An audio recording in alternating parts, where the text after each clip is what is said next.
ओम शांति। आज का मुरली का तारीख है 11 जुलाई 1971 का। विश्व कल्याणकारी बनने के लिए मुख्य धारणाएं। आज के इस संगठन को कौन सा संगठन कहे? गुजरात का संगठन। अपने को गुजरात का तो नहीं समझते हो। जैसे बाप बेहद का मालिक है, वैसे भले कहाँ भी निमित्त बने हुए हो, लेकिन हो तो विश्व कल्याणकारी। दृष्टि और वृत्ति अथवा स्मृति में भी विश्व कल्याणकारी की भावना सदैव रहती है कि गुजरात के कल्याण की भावना रहती है। गुजरात में रहते लक्ष्य तो विश्व का रहता है ना, बेहद के सर्विस में होना। यह तो निमित्त ड्यूटी दी हुई है, यह निमित्त बन करके बचा रहे हो, लेकिन नशा क्या रहता है? वर्णन तो यही करते हो ना, हम विश्व कल्याणकारी है, विश्व का परिवर्तन करना है। जो भी सर्विस करते हो वह सर्विस के साधन बनाते हो, उसमें भी शब्द तो विश्व का लिखते हो ना। विश्व का नवनिर्माण करने वाले हो, विश्व का परिवर्तन होता जाता है। आवाज एक जगह किया जाता है, लेकिन फैलता तो चारों ओर है ना। भले निमित्त एक स्थान पर आवाज बुलंद करते हो, लेकिन फैलता तो चारों ओर है ना। तो विश्व कल्याणकारी बनने के लिए मुख्य 2 धारणाएं आवश्यक है, जिससे हद में रहते भी बेहद का कल्याणकारी बन सकते हैं। अगर यह धारणा न रहे तो उनका आवाज, उनकी दृष्टि बेहद विश्व के तरफ नहीं पहुंच सकती। विश्व कल्याणकारी बनने लिए 2 धारणाएं कौन सी है? आप किन 2 धारणाओं के आधार पर विश्व के कल्याण का कर्तव्य कर रहे हो? विश्व कल्याण की जो शुभ भावना है, उसका प्रत्यक्ष फल तो जरूर मिलता है। भावना का फल तो भक्ति मार्ग में भी मिलता है, लेकिन वह अल्पकाल, यह है सदाकाल। उस प्रत्यक्ष फल की प्राप्ति के लिए मुख्य 2 धारणाएं कौन सी है? बिगर धारणा के तो अपनी व सर्विस की उन्नति नहीं हो सकती। वह कर रहे हो और करनी ही है, करेंगे यह शब्द भी नहीं, करना ही है। मुख्य 2 धारणाएं हैं, ईश्वरीय रुहाब और साथ में रहम।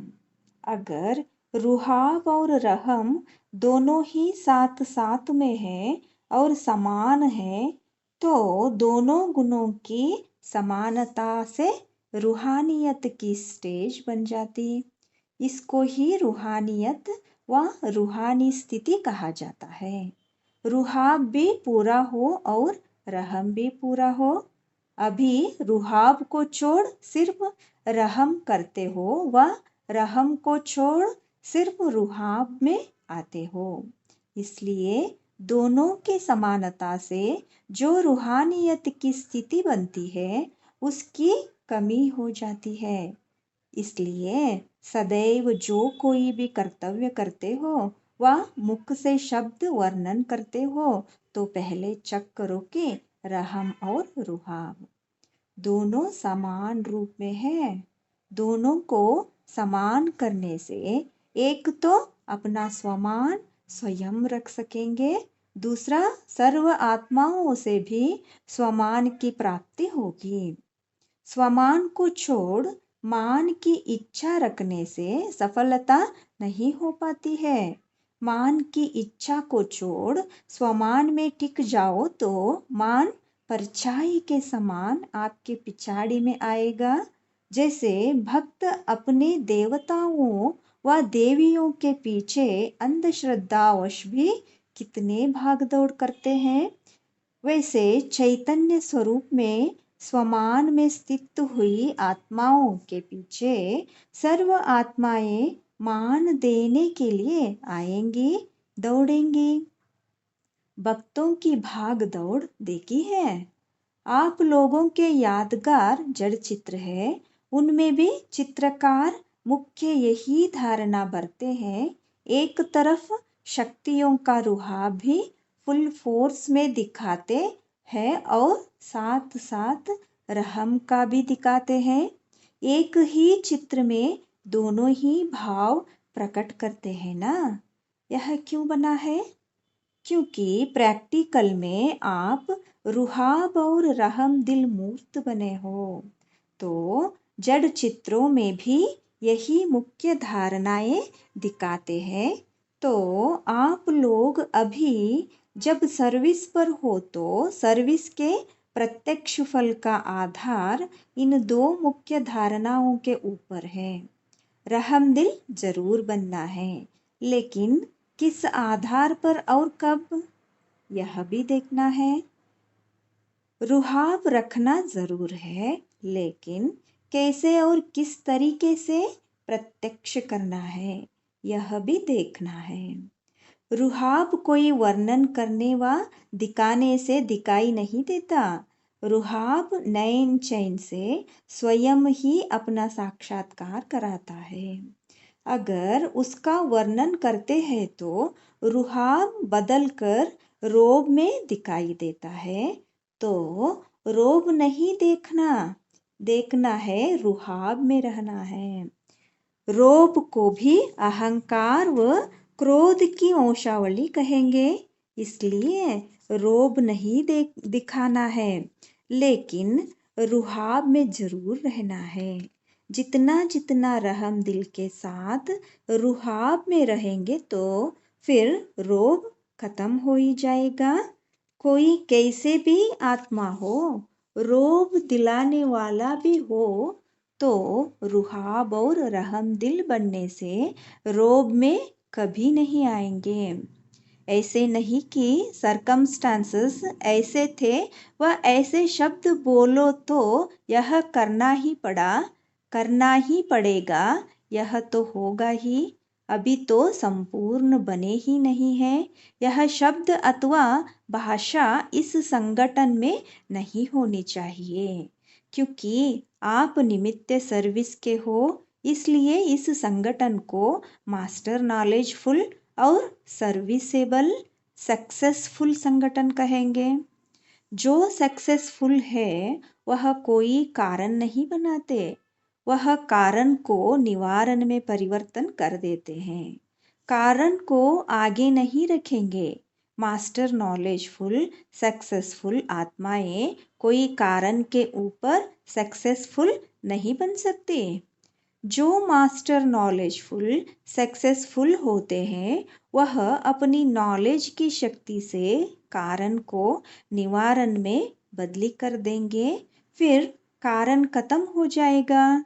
निमित्त बनने वालों को विशेष अपने हर संकल्प के ऊपर भी अटेंशन रखना पड़े, क्योंकि निमित्त बनी हुई आत्माओं के ऊपर ही सभी की नजर होती है। अगर निमित्त बनी हुई है ऐसे ऐसे कारण कहते चलते तो दूसरे जो आपको देख आगे बढ़ते हैं वह आपको क्या उत्तर देंगे? इस कारण से हम आ नहीं सकते, चल नहीं सकते। जब स्वयं ही कारण बताने वाले हैं तो दूसरे के कारण को निवारण कैसे करेंगे? क्योंकि लोग सभी जानने वाले हो गए हैं। जैसे यहाँ दिन प्रतिदिन नॉलेजफुल बनते जाते हो, वैसे ही दुनिया के लोग भी विज्ञान की शक्ति से, विज्ञान की रीति से नॉलेजफुल होते जाते हैं। वह आप लोगों के संकल्पों को भी मस्तक से, नयनों से, चेहरे से चेक कर लेते हैं। जैसे यहाँ ज्ञान की शक्ति बढ़ती जाती है, वहाँ भी विज्ञान की शक्ति कम नहीं है। दोनों का फोर्स है। अगर निमित्त बनने वालों में कोई कमी है तो वह छिप नहीं सकते। इसलिए तुम निमित्त बनी हुई आत्माओं को इतना ही विशेष अपने संकल्प, वाणी और कर्म के ऊपर अटेंशन रखना पड़े। अगर अटेंशन नहीं होता है तो आप लोगों के चेहरे में ही रेखाएं टेंशन की दिखाई पड़ती है। जैसे रेखाओं से लोग जान लेते हैं कि यह क्या क्या अपना भाग्य बना सकते हैं। तो अगर अटेंशन कम रहता है तो चेहरा पर टेंशन की रेखाएं दिखाई पड़ती है। उस माया के नॉलेजफुल जान लेते हैं। वह भी कम नहीं, आप लोग अपने आप को भी कभी अलबेले होने कारण परख न सको, लेकिन वह लोग इस बात में आप लोगों से तेज हैं, क्योंकि उनका कर्तव्य ही यही है। इसलिए निमित्त बने हुए को इतनी जिम्मेदारी लेनी पड़े। कोई भी बात मुश्किल लगती है तो कोई कमी है ज़रूर। अपने आप में निश्चय बुद्धि बनने में कब कुछ कमी कर लेते हैं। जैसे बाप में 100% है, चाहे एक तरफ आप एक निश्चय बुद्धि हो, दूसरे तरफ सारे विश्व की आत्माएं क्यों न हो, लेकिन इसमें डगमग नहीं हो सकेंगे। ऐसे ही चाहे दैवी व ईश्वरीय आत्माओं द्वारा व संसारी आत्माओं द्वारा भले कोई भी डगमग कराने के कारण बने, लेकिन अपने आप में भी निश्चय बुद्धि की कमी नहीं होनी चाहिए। इसलिए रुहाब के साथ रहम भी रखना है। अकेला रुहाब नहीं, रहम भी हो। निश्चय बुद्धि हो, कल्याण की भावना रखने से दृष्टि और वृत्ति दोनों ही बदल जाते हैं। कैसा भी कोई क्रोधी आदमी सामना करने वाला व कोई इंसल्ट करने वाला, गाली देने वाला हो, लेकिन जब कल्याण की भावना हर आत्मा प्रति रहती है तो रोब बदलकर रहम हो जाएगा। फिर रिजल्ट क्या होगी, उसको हिला सकेंगे? वह शुभ कल्याण की भावना उसके संस्कारों को परिवर्तन करने का फल दिखाएगी। यह जरूर होता है। कोई बीज से प्रत्यक्ष फल निकलता है, कोई फौरन प्रत्यक्ष फल नहीं देते, कुछ समय लगता है। इसमें अधीर नहीं होना है कि फल तो निकलता ही नहीं है। सभी फल फौरन नहीं मिलते। कोई कोई बीज फल तब देता है जब नेचुरल वर्षा होती है, पानी देने से नहीं निकलता। यह भी ड्रामा की नूंद है। अब अविनाशी बीज जो डाल रहे हो, कोई तो प्रत्यक्ष फल दिखाई देंगे, कोई फिर नेचुरल कैलेमिटीज होगी। जब ड्रामा का सीन बदलने वाला होगा तो वह नेचुरल वायुमंडल, वातावरण उस बीज का फल निकालेगा। विनाश तो होगा, यह तो गारंटी है। जब बीज ही अविनाशी है तो फल न निकले, यह तो हो नहीं सकता। लेकिन कोई नजदीक आते हैं, कोई पीछे आने वाले हैं, तो अभी आएंगे कैसे? वह फल भी पीछे देंगे। इसलिए कभी भी सर्विस करते यह नहीं देखना व यह नहीं सोचना कि जो किया वह कोई व्यर्थ गया। नंबरवार समय प्रमाण फल दिखाई देते जाएंगे। तो यह सक्सेसफुल ग्रुप है, नॉलेजफुल है, सर्विसेबल है। यह छाप अपने इस ट्रेडमार्क को सदैव देखते रहना। त्रिमूर्ति छाप लगी ना, और यही स्मृति में रख कर हर सर्विस के कदम को पद्मों की कमाई में परिवर्तन कर चलना है। यह चक्करों की हर संकल्प में पद्मों की कमाई जमा की। हर वचन से, हर कर्म से, हर कदम से पद्मों की कमाई जमा की। नहीं तो यह कहावत किस लिए है? हर कदम में पदम है। पदम कमल पुष्प को भी कहते हैं ना। तो पदम समान बनकर चलने से हर संकल्प और हर कदम में पद्मों की कमाई कर सकेंगे। एक संकल्प भी बिना कमाई के नहीं होगा। अब तो ऐसा अटेंशन रखने का समय है, एक कदम भी बिना कदम की कमाई के न हो। निमित्त बना हुआ ग्रुप है ना, ताजदारी तो होना ही है। अपनी जिम्मेवारी का ताज जितना जितना धारण करेंगे, उतना दूसरे की जिम्मेदारी का ताज भी धारण कर सकेंगे। जो निमित्त टीचर्स है, ज्यादा नजर तो आप लोगों में सभी की है। सामने एग्जाम्पल तो आप हो, इसलिए ज्यादा जिम्मेवारी आप लोगों के ऊपर है। आप लोग एक दर्पण के रूप में उनके आगे हो। आपके नॉलेज की स्थिति के दर्पण से अपने स्वरूप का साक्षात्कार कराने वाले दर्पण आप हो। तो जितना दर्पण पावरफुल, उतना साक्षात्कार स्पष्ट, तो उसकी स्मृति पावरफुल रहेगी। तो ऐसा दर्पण हर एक हो, जो सामने कोई आवे तो अपना साक्षात्कार ऐसा स्पष्ट करे जो वह स्मृति उसको कभी न भूले। जैसे अपनी देह का साक्षात्कार होने बाद भूलते हो। जब देह अविनाशी स्मृति में रहती है, तो यह भी ऐसा साक्षात्कार कराओ जो वह स्मृति कभी भूले नहीं।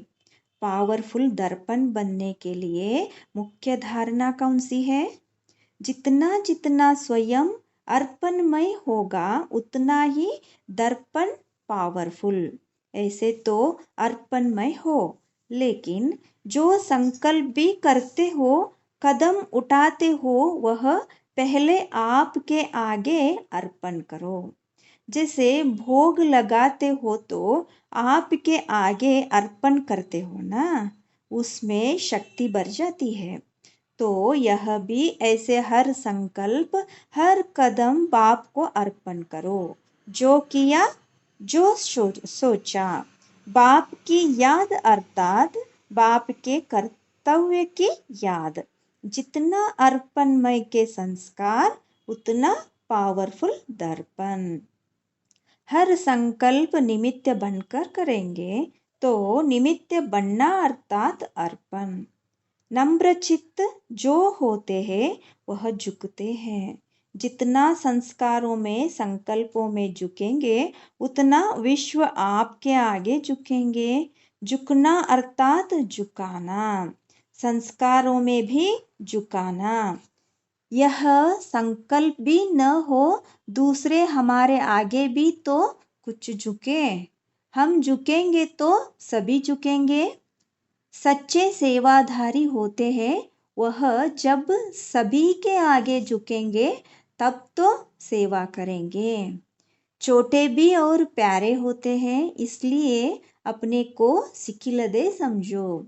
सर्व के स्नेही हो, बड़ों को तो फिर भी कहेंगे, छोटे तो छूट जाते हैं। लेकिन अपने में कोई कमी नहीं रखना। सभी के आगे जाने का लक्ष्य जरूर रखना है। आगे बढ़ते हुए भी आगे बढ़ाने वालों का रिगार्ड नहीं छोड़ना है।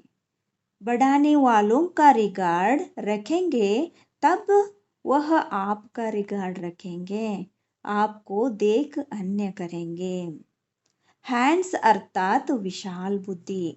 वे सभी तरफ देखते हैं कि नुकसान किस में है, लाभ किस में है। सभी विशाल बुद्धि, त्रिनेत्री, त्रिकालदर्शी हो। कोई भी कर्म देखकर पीछे करो। फिर यह कभी नहीं कहेंगे कि न मालूम कैसे यह हो गया। जब चेकिंग कम होती है, तब हो जाता। त्रिकालदर्शी के यह शब्द नहीं है कि चाहते तो नहीं थे, लेकिन हो गया। मास्टर सर्वशक्तिमान चाहे और वह न कर सके, हो सकता है। अब यह भाषा खत्म करो। शक्तियाँ हो ना, शक्तियों का कर्म और संकल्प समान होता है। संकल्प एक और कर्म दूसरे, तो यह शक्ति की कमी है। अच्छा, ओम शांति। धन्यवाद बाबा इस सुंदर मुरली के लिए।